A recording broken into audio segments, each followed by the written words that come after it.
Hi there, I promised you a quick video to finish off the week, and here we go. 2 examples which use the combination formula in order to solve a problem, a counting problem. So example 1 is from question 1110C. How many 7-card hands have 5 spades and 2 hearts from a standard deck of 52 cards? Here we go. In that 52 cards, how many would be spades? 13. So from the 13, we are choosing how many? 5. Okay, so we've got 13, choose 5. That's the spades done. What about the hearts? Well, we've still got 13 hearts left in the deck. So from the 13 hearts we've got, we're now going to choose 2. So do note that over here, 5 plus 2 equals 7, the number of cards in our hand. So that should give us the total number of possible hands of 5 spades, 2 hearts.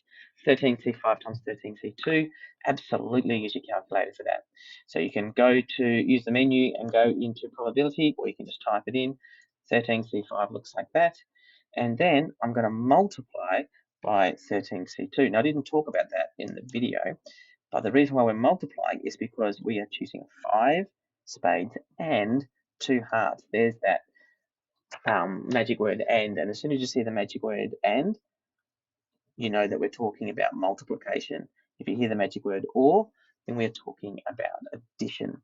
100,386 possible 7-card hands from 5 spades and 2 hearts. Second example, question 17 from 10C. 8 people have auditioned for roles in a play. The director can choose none or any number of them for the production. In how many ways can selections be made from these people? So the solution looks a little bit like this, and sometimes you have to really tease out what it's actually asking of you. So it says the director can choose none or any number of them, but we need to spell out what any number of them means. That means they could choose 1, or they could choose 2, or they could choose 3, or they could choose 4, or they could choose 5, or they could choose 6, or they could choose 7, or they could choose 8, or they could choose 9, or they can't choose 9, but they could choose any of those options. And did you hear the magic word or there? So the solution will be from the 8 people, I could choose none, or the director could choose none, or from the 8 people, I could choose 1, or from the 8 people, choose 2, or from the 8 people, I'll zoom up a little bit because I'm just finding it hard to write.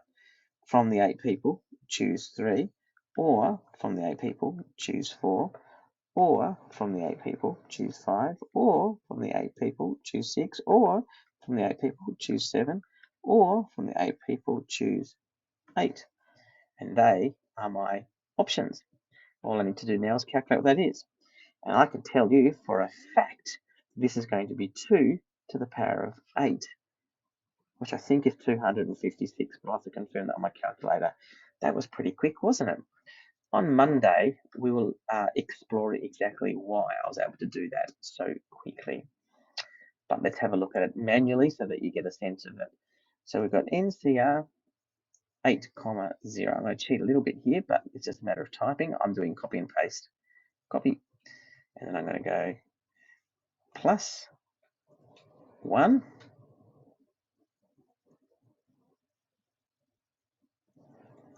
plus 2 plus 3 plus 4. This is exciting, isn't it? Wish I had one of those fast forward things that I could use so that you could just fast forward to the next bit. Feel free to skip to after I finish this. Plus 6 plus 7 plus 8. There we go. Press return. 256. And that confirms my answer there. So there are 256 ways that the director could choose anywhere from a group of none to a group of 8 people. Yep, that'll do for today. So have a go at doing some of the problems from 10C. They're all the ones where you're supposed to work out different combinations. And then next week, Monday, Tuesday, we'll have a look at some probability problems which use these counting techniques.